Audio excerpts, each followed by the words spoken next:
ममता और अनुज की arrange marriage थी।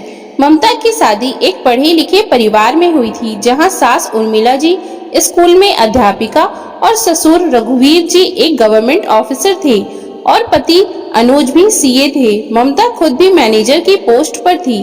अनुज और ममता ने पहली नजर में एक दूसरे को पसंद कर लिया था और फिर झटपट दोनों की शादी भी हो गई।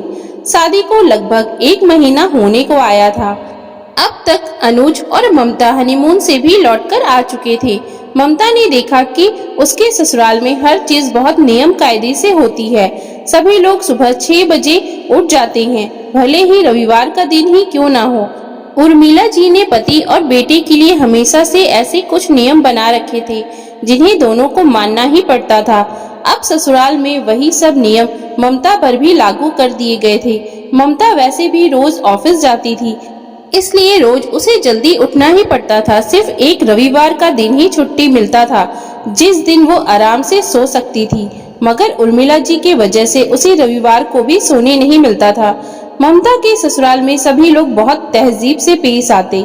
ना कोई जोर से हंसता, ना कोई मजाक मस्ती की बातें करता। उसके उल्ट ममता जिस परिवार से थी, वहाँ तो हर वक्त धमा चौकड़ी मची रहती थी, क्योंकि ममता के मायके में वे लोग स्वयं 4 भाई बहन थे और पास ही मकान में चाचा चाची और उनके बच्चे रहते थे, जिस वजह से घर में हमेशा धमा चौकड़ी और चहल पहल रहती। ममता भरे पूरे परिवार में पली बढ़ी लड़की थी। जब ममता के दादा दादी जिंदा थे, तब पूरा परिवार साथ ही रहा करता था और हमेशा घर में त्योहार जैसा माहौल रहता था। ममता की माँ राधिका जी और चाची सुमित्रा जी मिलकर ढेरों पकवान बनाते और घर में हमेशा हंसी मजाक का माहौल रहता। सभी बच्चे बाहर खूब झूला झूलते। ममता को झूला झूलना बहुत पसंद था। जब भी वह झूले पर बैठती, पीछे से चाचा की बेटी कोमल को जोर से झूला झुलाने को कहती और जब झूला जोर से आगे और पीछे आता, ममता को लगता कि वह हवा से बातें कर रही है। दादा दादी ने अपने जिंदा रहते दोनों भाइयों का बराबरी से बंटवारा कर दिया था, ताकि आगे कभी कोई झगड़ा ना हो। बंटवारे में चाचा चाची के हिस्से पास वाला मकान आया था, जिसमें वे सब अब रहने लगे थे। दादा दादी के गुजरने के बाद भी यह प्यार ऐसे ही बना रहा। अब भी माँ और चाची खूब हंसी मजाक करती हैं और घर में खूब पकवान बना बनाकर हम बच्चों को प्यार से खिलाती है। यहाँ अनुज माता पिता का इकलौता बेटा था। ममता के ससुराल में कभी मीठा खाना नहीं बनता था, क्योंकि रघुवीर जी को शुगर की बीमारी थी। यहाँ खाना बनाने के लिए एक कुक था, जिसे उर्मिला जी पहले से ही बताकर रखती थी कि खाने में क्या बनेगा और क्या नहीं। ममता की उर्मिला जी के सामने जबान तक नहीं खुलती थी, क्योंकि उर्मिला जी स्वभाव से बहुत कड़क मिजाज की औरत थी। वे कभी भी मसालेदार चटपटा खाना घर में नहीं बनाने देती थी। ममता रोज रोज ये उबला और पत्तेदार सब्जी वाला खाना खा खा कर बोर हो चुकी थी। आज वह कुक से बोली, भैया आज मेरे लिए खाने में गाजर का हलवा और छोले भटूरे बना देना। उसने अनुज से पूछा तो अनुज के मुंह में पानी आ गया। वह बोला, ममता यार तुमने तो मेरी मुंह की बात ही छीन ली, मेरे लिए भी भैया से बोल देना। रघुवीर जी ने सुना तो वे बोले, मुझे कैसे भूल सकते हो तुम दोनों। ममता ने उन तीनों के लिए कुक से वह खाना बनवा दिया। अनुज और रघुवीर जी भी उर्मिला जी से बहुत डरते थे, इसलिए चाहकर भी अपनी पसंद का खाना घर में नहीं बोल पाते थे। जब सभी डाइनिंग टेबल पर साथ में खाना खाने बैठे, तब उर्मिला जी छोले भटूरे और गाजर का हलवा देखकर कुक से बोली, आपको ये सब खाना बनाने का ऑर्डर किसने दिया था? क्या आप नहीं जानते इस घर में तला भुना मीठा खाना नहीं बनता है? कुक बोला, ये सब खाना ममता मैम ने बोला था उर्मिला मैडम। उर्मिला जी ने गुस्से से ममता को देखा। ममता डर से बोली, हाँ मम्मी जी, बहुत दिन हो गए थे तो मुझे ऐसा चटपटा खाना खाने की इच्छा हुई। ममता अगर तुम्हें इच्छा हो गई थी तो अपने ससुर जी और पति के लिए ऐसा खाना क्यों बनवाया? क्या तुम जानती नहीं हम लोग ऐसा खाना नहीं खाते? ममता के चेहरे पर डर साफ साफ दिखाई दे रहा था। वह बोली, गलती हो गई मम्मी जी, आइंदा से मैं ध्यान रखूंगी। रघुवीर जी और अनुज भी डर के मारे कुछ नहीं बोले और सभी एक साथ खाना खाने लगे। ममता कमरे में आकर अनुज से बोली, अनुज आज तुमने मेरा बिल्कुल साथ नहीं दिया। अगर मुझे पता होता कि मम्मी जी इतना गुस्सा करेंगी तो सच में मैं कभी कुक से ऐसा खाना नहीं बनवाती। अनुज बोला, ममता मैंने बचपन से देखा है, घर में मेरी मम्मी की ही चलती है, मेरे पापा भी मम्मी के आगे कभी कुछ नहीं बोलते। ममता बोली, अच्छा है ना, आप लोग इतना मान सम्मान देते हो अपनी मम्मी जी को। अनुज बोला, ममता मान सम्मान और डर में बहुत बड़ा फर्क होता है। यहाँ मुझे और मेरे पापा को मम्मी से डर है, तभी तो जब भी मुझे और पापा को कुछ मसालेदार खाने की इच्छा होती है तो मैं और पापा चुपके से किसी ढाबे पर चले जाते हैं। ममता बोली, अच्छा मम्मी जी को ये बात नहीं पता? अनुज बोला, मम्मी को हमारी बहुत सी बातें नहीं पता ममता, क्योंकि मम्मी ने कभी हमारे साथ दोस्ताना व्यवहार नहीं किया। वो तो बस अपना हुक्म चलाती रहती हैं, जो मुझे और पापा को मजबूरी में माननी पड़ती है। बाकी मेरे और पापा की बहुत जमती है, हम लोग एक दोस्त की तरह रहते हैं। मम्मी स्कूल में जिस तरह बच्चों पर अपना अधिकार जमाती हैं, उसी तरह घर में भी उन्हें लगता है कि हम अभी भी बच्चे हैं, मगर ऐसा नहीं है ममता, तुम शायद नहीं जानती हो, मगर मैं और पापा इसी वजह से मम्मी से बहुत दूर हो चुके हैं। बस मम्मी के सामने उनकी हाँ में हाँ मिला लेते हैं ताकि घर में कोई बखेड़ा खड़ा ना हो जाए। बाकी हम दोनों मम्मी से परेशान हैं और अब शायद तुम भी मम्मी से परेशान रहने लगो, मगर मैं कुछ नहीं कर सकता। अब ममता सब कुछ समझ चुकी थी। अब तो ममता भी ससुर रघुवीर जी और पति अनुज की टीम में शामिल हो गई थी। कभी अनुज ममता को फोन पर जब अपने मायके वालों से खूब हंसी मजाक करते देखता तो बोलता, ममता धीरे यार, कितना जोर से हंसती हो तुम, मम्मी देखेंगी तो कहेंगी तुम में कुछ मैनर्स नहीं है। ममता डर के मारे धीरे धीरे बोलती या धीरे हंसती। वहाँ से छोटा भाई रोहित पूछता, क्या हुआ दीदी, इतना धीरे क्यों बोल रही हो? ममता बोली, अरे छोटू, यहाँ सब लोग बड़े तहजीब वाले हैं, कोई जोर से ना बोलता है और ना ही जोर से हंसता है। अब इन्हें कौन बताए, पढ़े लिखे तो हम लोग भी हैं, मगर खुलकर बोलने या हंसने में ये तहजीब न जाने कहां से बीच में आ जाती है। उर्मिला जी ने पीछे से आवाज दी तो ममता ने झट से फोन काटा और बोली, हाँ मम्मी जी बोलिए। उर्मिला जी बोली, ममता आज हम लोगों को मेरी सहेली मिसेस शर्मा ने डिनर पर इनवाइट किया है, तो तुम शाम को तैयार रहना।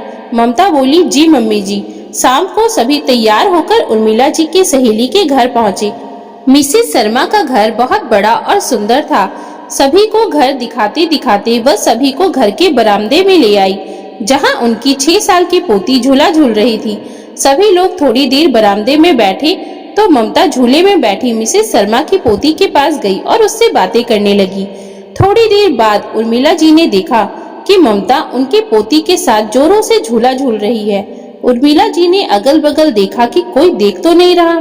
फिर आकर ममता से बोली, ममता जल्दी से उठो, इससे पहले कि कोई तुम्हें ऐसे झूला झूलते देख ले।